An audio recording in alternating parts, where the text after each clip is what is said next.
एक बार की बात है। गौतम बुद्ध मगध राज्य के एक गांव में रुके हुए थे।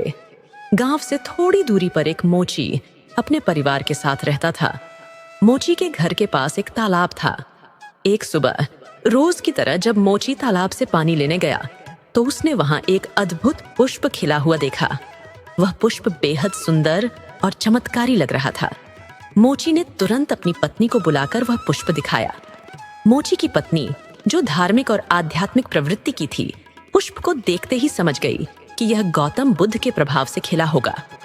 पुष्प को खास मानते हुए मोची ने एक योजना बनाई। उसने पत्नी को बताया कि वह इस पुष्प को राजा को भेंट करेगा और बदले में ढेर सारी स्वर्ण मुद्राएं लेगा। पत्नी ने भी सहमति जताई क्योंकि उनके लिए पुष्प का कोई उपयोग नहीं था। मोची वह पुष्प लेकर राजमहल की ओर चल पड़ा। रास्ते में उसे एक व्यापारी मिला। व्यापारी ने मोची के हाथ में पुष्प देखा और रुककर पूछा, भाई, यह पुष्प लेकर कहाँ जा रहे हो? मोची ने उत्तर दिया, मैं इसे राजा को भेंट करने जा रहा हूँ और बदले में बड़ा इनाम पाऊंगा। यह सुनकर व्यापारी ने प्रस्ताव दिया, तुम यह पुष्प मुझे दे दो, मैं तुम्हें 100 स्वर्ण मुद्राएं दूंगा। मोची सोच में पड़ गया, लेकिन उसने सोचा कि जब व्यापारी 100 स्वर्ण मुद्राएं दे रहा है तो राजा तो और ज्यादा देगा। यही सोचकर उसने व्यापारी को मना कर दिया।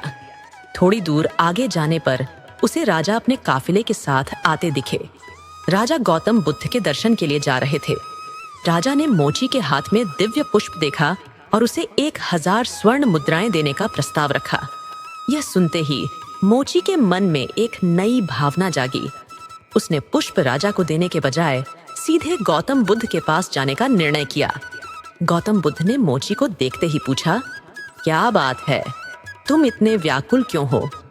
मोची ने पूरी बात उन्हें बताई और पुष्प उनके चरणों में अर्पित करते हुए कहा, पहले तो मैं इस पुष्प को देखकर लालच में आ गया था, लेकिन अब मैंने समझ लिया है कि जिसकी छाया से ही पुष्प इतना दिव्य हो सकता है, उसके शरण में जाकर मेरा जीवन भी धन्य हो सकता है। इसके बाद मोची ने गौतम बुद्ध की शरण ग्रहण कर ली और जीवन भर उनके शिष्य बनकर उनके मार्ग पर चलता रहा।